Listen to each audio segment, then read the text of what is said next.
این باید من برای احمدشاه مسعود میبخشم برادران. ماشاءالله.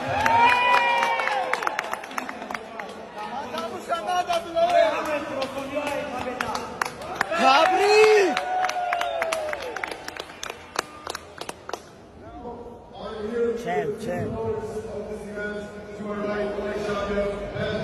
هر کجا مرز کشیدند شما پل بزنید، حرف ایران و سمرقند و سر پل بزنید.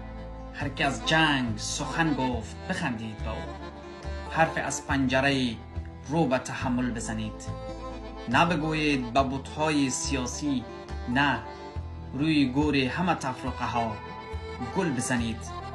مشت از خاک بخارا و گل از نیشاپور با هم آرید و به مخروبه کابل بزنید.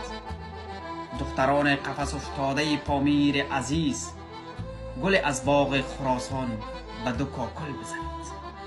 پایین علیه ظالم هستیم.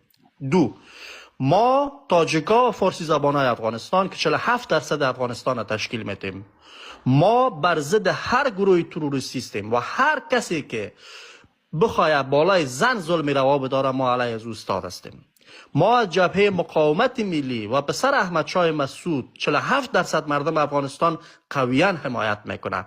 ما از ملت بزرگ ایران که در حمایت از جبهه مقاومت تظاهرات 100,000 نفری را در تهران برگزار کردن و جاده را به نام جاده پنجشیر در قلب تهران به خاطر حمایت از مردم افغانستان افتتاح کردن قلباً سپاسگزار هستیم.